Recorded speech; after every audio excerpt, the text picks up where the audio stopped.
তো যারা আমার মতো অলস স্কিন কেয়ারে তাদের জন্য আজকের ভিডিওটা, তো কেউ স্কিপ করো না, জলদি জলদি দেখতে থাকো প্রথম থেকে শেষ পর্যন্ত।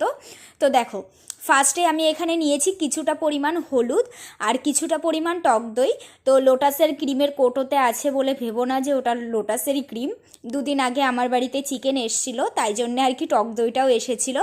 তো হাফের বেশি তো পেটের মধ্যে দিয়ে দিয়েছি, আর হাফটার একটু কমই ছিল, তো রেখে দিয়েছিলাম স্কিন কেয়ারের জন্য। যেহেতু টক দইটা আমাদের ফেসে স্কিনে ট্যানের রিমুভ করার জন্যে কিন্তু দারুণ সাহায্য করে, তাই জন্য রেখে দিয়েছিলাম। তো ফ্রিজে ছিল, মনেই থাকে না নেওয়ার কথা, মানে তাই আজকে হঠাৎ করে খাবার পরে মনে হলো যে না, চলো স্কিনটাকে একটু ঘষা মাজা করে একটু গ্লো আনা যাক।